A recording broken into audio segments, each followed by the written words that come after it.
I've been in the video editing space for almost a decade now, and I've made hundreds of thousands of dollars selling it as a service to businesses. And here's the thing that nobody's talking about. The game has completely changed. The old methods that were working in 2022, well, they are dead. And if you're trying to still compete for $5 gigs on Fiverr, you're playing a losing game. My name is Vince, and over the last 8 years, I helped dozens of content agencies get to 6 figures a year. And I've also seen what separates the struggling editors from the ones who make over $5,000 every single month.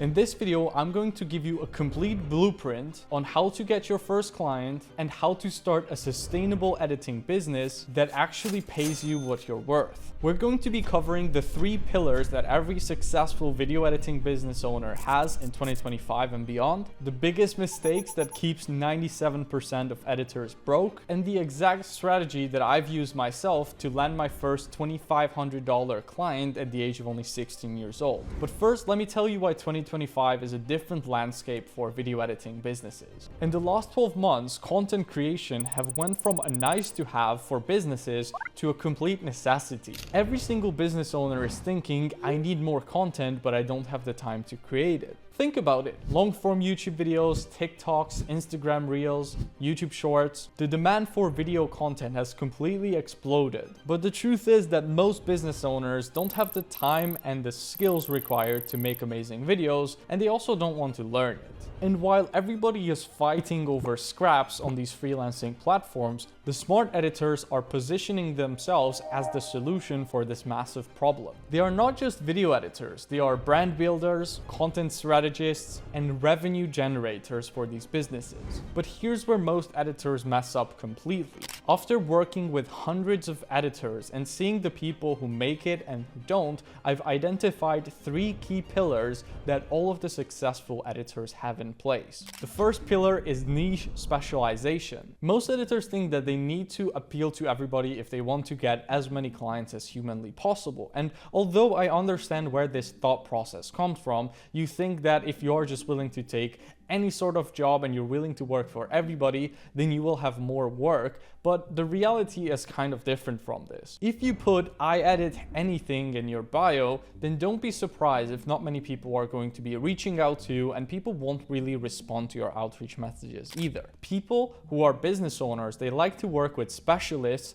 who specifically focus on solving their problems when it comes to content. And if you are a generalist and you are willing to make documentary videos, short form videos, long form edits, well, then you will be paid as a generalist as well. Whereas on the other hand, if you get specialized on a niche and you really focus on just becoming amazing at editing one specific type of content, then you can charge premium prices, and also a lot more people will be appealed to actually work with you because they see that you specifically focus on solving their problem. Let me give you a couple examples of how this might look like. For example, you could say, I only edit short form videos for real estate agents, or I only edit long form YouTube content for coaches. Suddenly, if you do that, you become the go-to expert if you just stay in that lane for a year. And simply by making that change, you can charge 3 times more for the same kind of work because you are the go-to guy for that market. But specializing is just the beginning. The second pillar is where things get really interesting. Pillar 2 is building systems and processes for delivering your work. You see, specialization is just a prerequisite for this, because if you're working with everybody, well, it's really hard to create systems for delivering that work. But once you have specialized, then after that, you can actually create systems and processes to be able to make the work more efficiently, right? This could be the difference between you making, let's say, $2,000 a month working with a bunch of different kind of clients to you making $8,000 a month by just focusing on one niche, because you can create templates, you can create SOPs, you can even hire an assistant editor later down the road and be able to make a lot more content in the same amount of time. And this just allows you to overall increase your earning capacity if it doesn't take you 1 week to make a long form video, but only 1 or 2 days. Most editors are stuck in the custom chaos trap where every single project is different. They need to make all of their assets for every video from scratch. and come up with all the animations from zero, which takes a lot of time. On the other hand, successful editors, they create repeatable systems and elements that they can reuse in multiple videos while just making smaller tweaks and being able to still deliver amazing quality custom work. And this also allows you to create packages, right? If you have a certain way of delivering your work to a specific group of people, there's no reason why you couldn't do packages instead of just one-off deals, which will also make your cash flow, the amount of income that you have coming in every single month, a whole lot more predictable. Each package can have specific deliverables, a clear timeline, and a defined process to deliver that package. But even if you're specialized and you have good systems and processes in place, you will still struggle without the third pillar. And this is client acquisition. This is where even the most talented video editors oftentimes fail miserably. The ugly truth is that you could be the best editor in the world, but if you cannot get clients, you're still not going to be successful financially. What most people do is they rely on Fiverr and Upwork to have people coming to them, and they are competing with people who are charging super low prices for their edits. The editors who make real money, they oftentimes go directly to the clients and they build an amazing referral system in place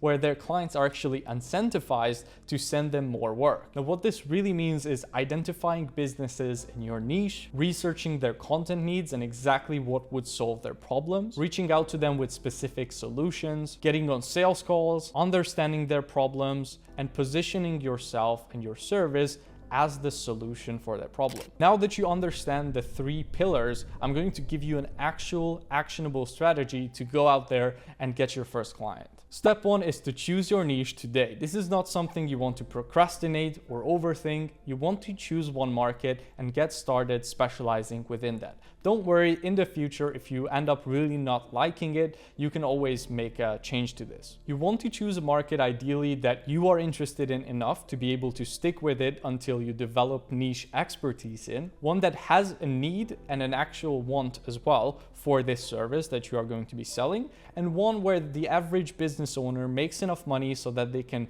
easily afford your services. And step two is to create your packages. I recommend creating 3 different packages to start with: basic, a standard, and a premium one. Each package should solve a specific problem for the niche at different levels. You want to be pricing it based on value and not just time alone. You don't want to charge hourly, instead charge for a set of videos per month. Then step 3 is to build your outreach system. This is super important. You want to pick one platform to start with and really get good at it. Don't try to outreach on all of the different platforms at once, because oftentimes what that's going to lead to is just you being mediocre at all of them and not really understanding what makes people convert.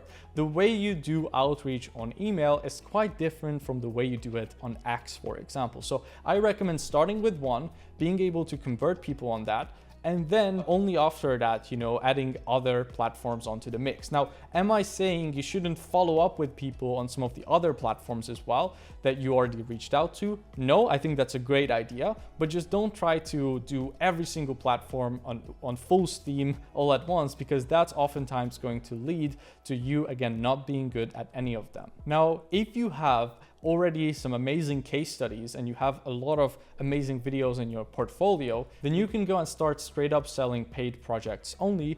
But if you don't have that, then I have a pretty good solution on how you can overcome that. First, you want to create a list of 100 people who you would like to work with in your niche. Now, don't try to go for super small people, but also don't try to go for the biggest accounts, because those are going to be very hard to land. Then you want to research each one of them, list out their pain points, and reach out with a specific solution. If you even make a free little custom edit for them, that's going to increase your chances of getting a reply and them wanting to give you a shot, for example, for a free video, to be a lot higher. You don't want to send generic messages and just ask them if they want video editing. Instead, you want to reach out to them with a specific thing that you found that could be improved in their editing or their content as a whole. Explain exactly how you can solve it for them, or even better, make them an example video where you already solved that issue. And then after that, you could propose to do a free video, for example, and from there, see whether they want to continue or not. Again, if you already have a good portfolio, you could already go for paid projects from the get-go. Then step 4 is to create a landing page. Having a well-optimized landing page instead of just a website is going to make a huge difference in how many people you can convert. The difference between a landing page and a generic website is that a landing page is designed in a way where it's optimized to get as many people to convert into client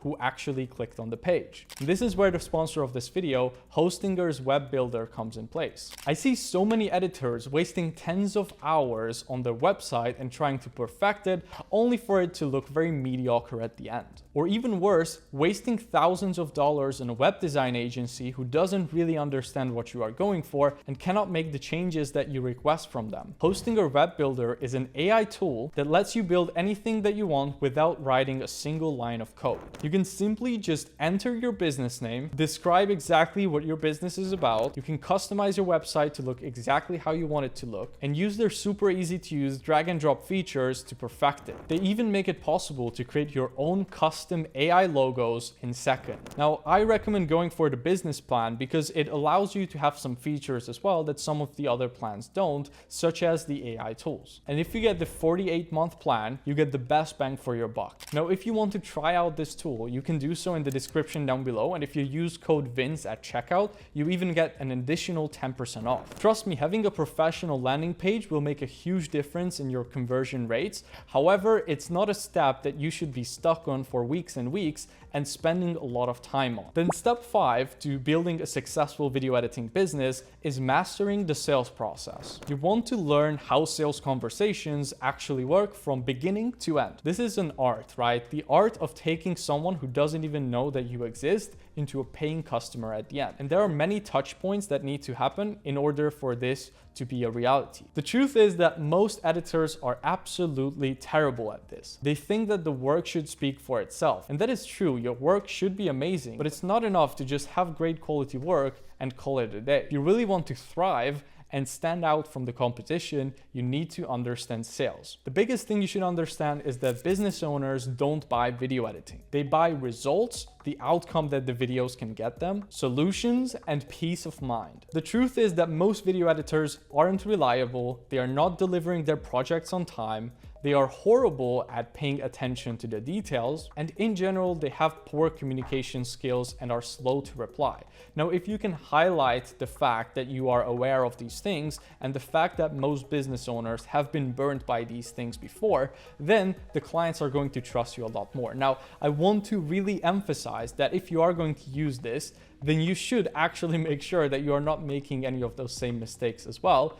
But if you aren't, and if you are actually a high quality person to work with, then this alone is going to make a huge difference in your business. So the bottom line is, remember the 3 pillars. 1, specialize in a niche. 2, build systems and processes. And 3, master client acquisition. If you get these right, you will have a much easier job at building a full-time editing business. But some of you might be thinking right now, like, Vince, that sounds actually really hard and difficult. And you're right, it is a lot harder than just making a post on Fiverr and hoping for the best and hoping that some amazing clients are going to fall into your lap. But that is exactly why it works. It's because it's hard and most people are simply not willing to go this extra mile. So here's what I want you to do right now after watching this video. Pick your niche, create your first packages, and reach out to 5 potential clients this week. Don't overthink it, just start taking action. It's better to start small and then slowly start ramping up your outreach numbers every single day and every single week. You want to be doing massive volumes over time, but it's okay to start small as long as you will stay consistent with it